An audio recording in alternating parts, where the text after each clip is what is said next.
A fire erupted in a residential building in the Iranian city of Qom before dawn on Friday, killing at least 5 people, including a 2-year-old, and injuring 38. The report did not say what caused the blaze at the 228-apartment building in the holy city of Qom. It said 2 men and 2 women died of smoke inhalation in a hallway of the building as they tried to escape the flames, and the child died at the hospital. Firefighters evacuated 160 people who were trapped in their apartments when the fire broke. Nearly all cars in the building's garage were destroyed in the fire. The Libyan National Army, led by Khalifa Haftar, had accused Turkish President Recep Tayyip Erdogan of turning Libya into a launchpad for terrorist attacks on neighboring states. He stated that Erdogan continues to send mercenaries to Libya, but they won't tolerate the presence of foreign troops on Libyan soil. 15 former foreign ministers and leaders from across Europe have said US President Donald Trump's peace plan for the Middle East envisages an outcome with characteristics similar to apartheid. In an open letter published in Britain's The Guardian newspaper on Thursday, the former ministers rejected Trump's plan for Israelis and Palestinians, which was announced in January, and proposes a two-state solution. Trump's blueprint risks fueling the conflict at the expense of both Israeli and Palestinian civilians by annexing large parts of occupied Palestine territory under permanent Israeli military control, and is not a legitimate solution. A Japanese Vice Minister for Justice is heading to Lebanon for talks on the case of former Nissan Motor Company executive Carlos Ghosn, who fled for his home country late last year while out on bail awaiting trial. Justice Minister Masako Mori said Friday that she was dispatching the official to Beirut to explain the Japanese criminal justice system and improve cooperation.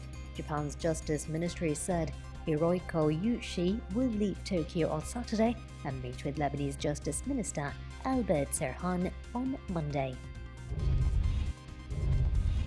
Israeli Defense Minister Naftali Bennett signed an order Thursday to seize some $4 million in funds which Israel said were transferred from Iran to Hamas movement in the Gaza Strip. The Israeli Defense Ministry said in a statement the funds were intended to develop Hamas's infrastructure in Gaza, including the production of weapons as well as payments to the organization's operatives. The move was made in cooperation with Israel, which stated that this was a direct hit at Palestinian organizations, namely Hamas and Islamic Jihad. Lebanon confirmed the country's third case of coronavirus on Thursday after a man arriving from Iran on February 24th tested positive. In a statement, the ministry announced that the patient is an Iranian citizen who came to Lebanon aboard the Iran Air's plane that landed in Beirut last week. As the virus spreads in the Middle East, several Arab countries have suspended flights and imposed shipping restrictions. The German president has called on the international community to enable Sudan to deal with international funding institutions, asserting that those who are currently in power are not responsible for the problems caused by the former regime of Omar al-Bashir. The German president arrived in Khartoum on Thursday in the first visit of a top European official to the country in decades. Following talks with the president of the Transitional Sovereign Council, Lieutenant General Abdel Fattah al-Burhan, of the Republican Palace in Khartoum, the president said the German parliament voted this month on lifting the economic embargo on Sudan in order to develop relations between the two countries. The Lebanese government had frozen recruitment, but then, around the time of a key election, thousands of people suddenly landed civil servant jobs. The alleged corruption case is just one of many stirring public anger in Lebanon, where protesters are calling out rampant graft they say has brought the economy to its knees, agency France Presse reported Friday. Riots, conflicts of interest, and dodgy recruitment deals in the public sector, Lebanese have been angrily detailing their complaints in waves of mass protests since October, carrying out that enough is enough. Turkish Defense Minister Hulusi Akar has said on Friday that Turkish drones and ground forces had hit more than 200 Syrian regime targets following the regime airstrikes that has killed 33 of its soldiers in Idlib. The Syrian Observatory for Human Rights said the Turkish reprisals killed 16 Syrian regime soldiers. The regime strike has caused Turkey the largest death toll in a single day since it first intervened in the Syrian conflict in 2016. The World Health Organization declared Thursday that the new coronavirus epidemic was at a decisive point as countries across the globe battled to contain the deadly outbreak. Saudi Arabia banned pilgrims from visiting Islam's holiest sites as the number of deaths jumped to neighboring Iran, while Japan and Iraq ordered the closure of schools. Alarm is growing as China is no longer the only breeding ground for COVID-19, with other countries including South Korea and Italy becoming hotbeds of infection, raising fears of a pandemic.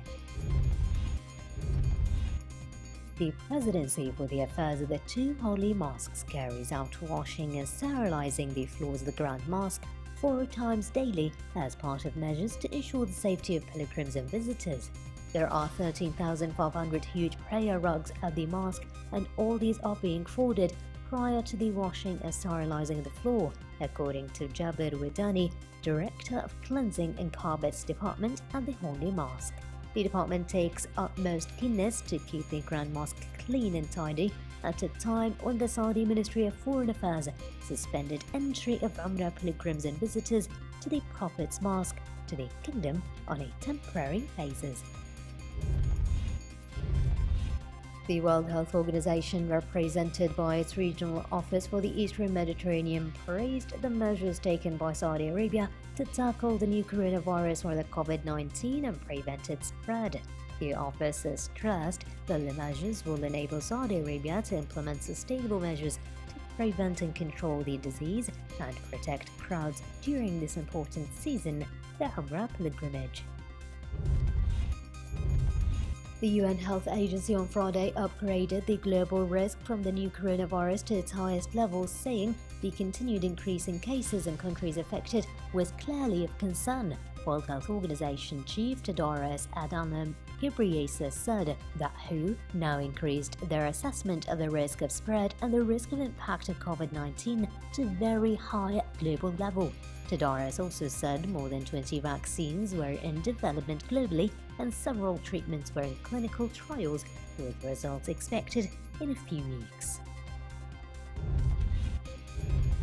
Turkish reprisals killed 20 Syrian soldiers in the battleground northwestern province of Idlib on Friday after a bombardment Ankara blamed on Damascus killed 33 Turkish soldiers, a monitor said. The retaliatory drone and artillery strikes hit Syrian army positions in southern and eastern parts of the province, which were recaptured by the government in a nearly 3-month-old offensive against the enclave, the Syrian Observatory for Human Rights said.